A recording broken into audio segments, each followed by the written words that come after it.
Yeah.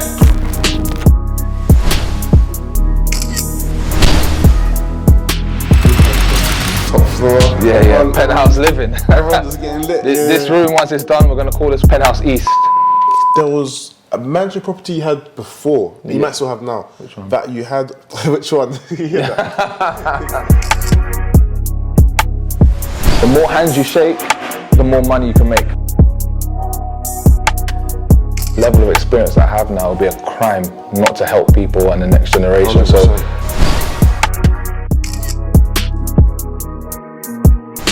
I'm glad it happened because it just turned me into the beast I am today. Guys, welcome to one of my properties. I'm with my boy Poku Banks. It's been a minute, part 2. Yeah. What are you telling them? Obviously Poku's leveled up now. We can see that he's got the little Pepsi joint. He's doing his thing. Come on, bro. Just like. So now, as you can see, all our furniture hasn't arrived yet. But as you can see, we've got this nice little bench area, and we're gonna have a wall light over here. Just add a little bit of that je ne sais quoi, you know. And then what we're gonna have here is this is gonna be like a grand dining area all the way through. So it's gonna be able to seat about 16 people. What we've got here as well, again, another seating area. Elevator. Yeah, there's an elevator. Church. Got some works in the kitchen.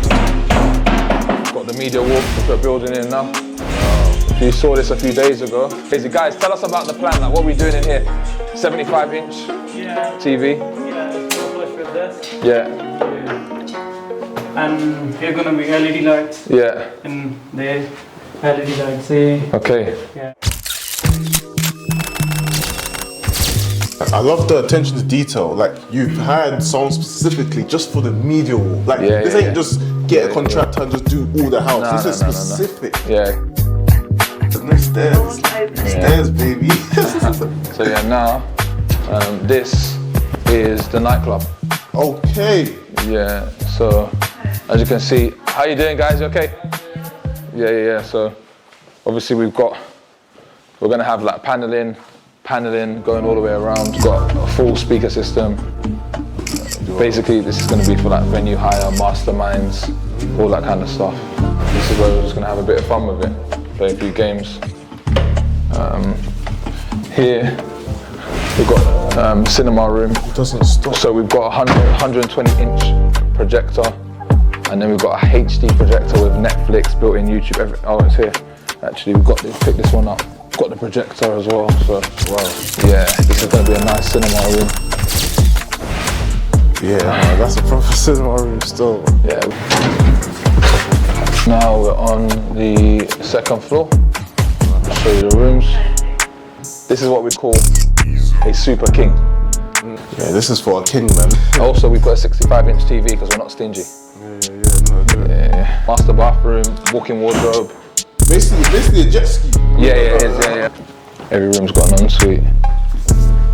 Room after room after room. Yeah. Another room here. Boom. It's a gorgeous room. Absolutely flipping gorgeous, mate. See the boxes live. We've got a lot of furniture here, so. A lot being done. Yeah. So a lot being Everything done. outsourced. Everything outsourced. Well, as you can see, I've come in and you can see groups of people working, right? Work has been done, and they're working in cohesion. You know? Yeah. Different groups, different companies. It's good to see. Yeah. I think with projects like this, you mentioned something about just like, you know, we've employed separate people to do separate things. I feel like there's a important lesson there, right? Yeah. Generalists do general things. Specialists are the best at their craft. So I could get a builder that could say, I can do media walls, I can do this, I can do that. I want the best person to do media walls. Someone that does media walls every week, like you heard him downstairs, does 3 media walls every single week. Is he better than a builder that does it once in a while? Or someone that does it 3 times a week? 3 times a week. I mean, it's just that little touch is what will get that positive reviews, what will add to the aesthetic and the price of how much you're listing. Exactly. Top floor. Yeah. Penthouse living. This room, once it's done, we're going to call this Penthouse East. And then this one will be Penthouse West. It will be for like luxury retreats, masterminds, and high-profile clients. That's it. We won't go to anyone. And we'll be very selective before we let this out to you. I think we didn't show you this bathroom. didn't see this one. How did this deal come about? So I've got a few properties like this and a contact of another property that I have similar. He just called me. He knows that we move quickly. He knows that we're serious. He said, I've got a potential opportunity. I viewed it. A week later, we did the deal. Wow. So when someone looking at this, right? Yeah. They're thinking, wow, like the level you're at. But talk to them, what is it that you are focusing on now? Like, are you more looking to do creative deals like this in your stage? Yeah, like for me, right, it's about trusting the timing. And God's timing is the perfect timing, right? These are the kind of opportunities that I've invited into my life. I'm open-minded to it. It doesn't have to be in the UK.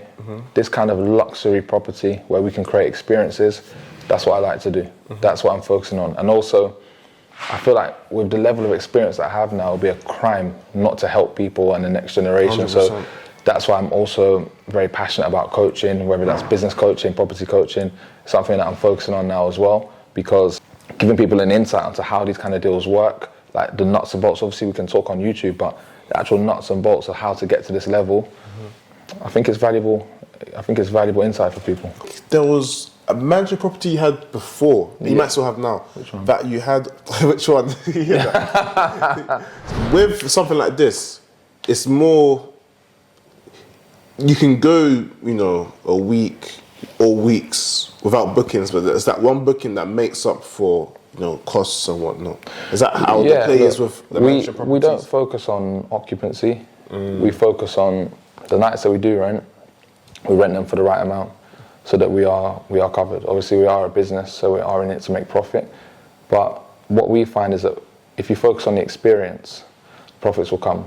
You know, the type of people that can't afford to stay in a place like this or that won't book a place like this, they're not welcome to book. We're not looking for those people. We're looking for people that want to have a luxury experience. You know, as a result, they're happy to pay, because contrary to popular belief, when people are looking for a property, our clients, money isn't really their primary objective. It's their experience. For some people, money is just like water.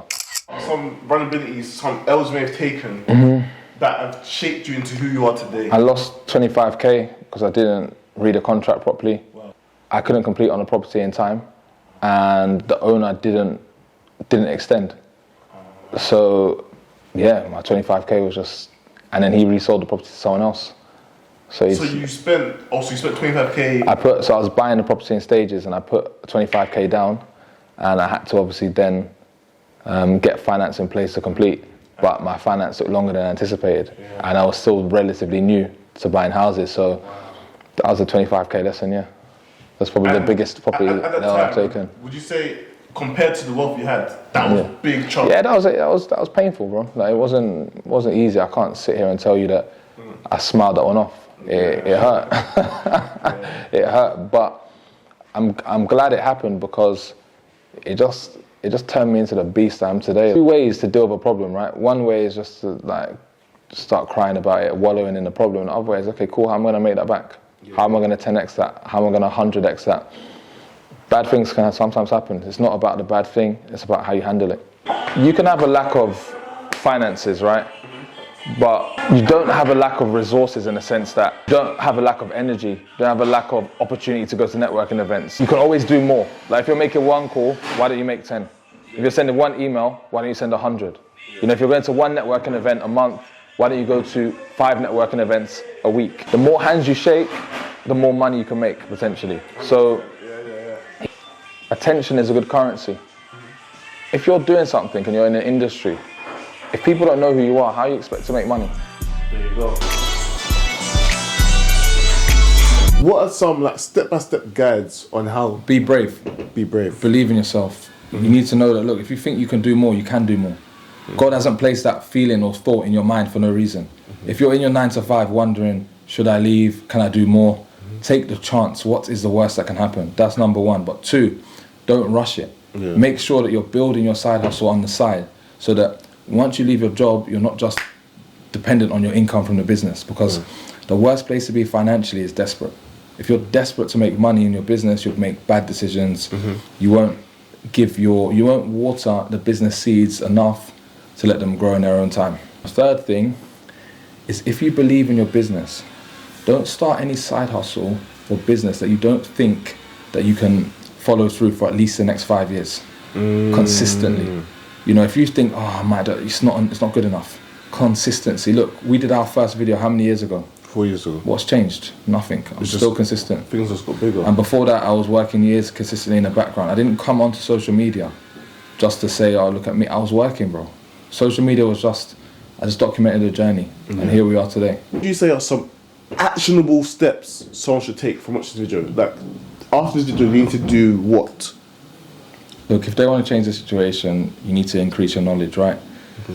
There's 2 ways you can pay for knowledge. You can use your time to learn, or you can pay someone that's already got the knowledge to fast track it. I would dive straight into that kind of thing. If it was me, I'd pay for a mentor. I'd get mentored into a path of success. Be intent. 100%. And look, I'll end it with, a lot of people ask all these questions. What should I do? How can I do? Listen, forget all that. The best thing to do is just to start.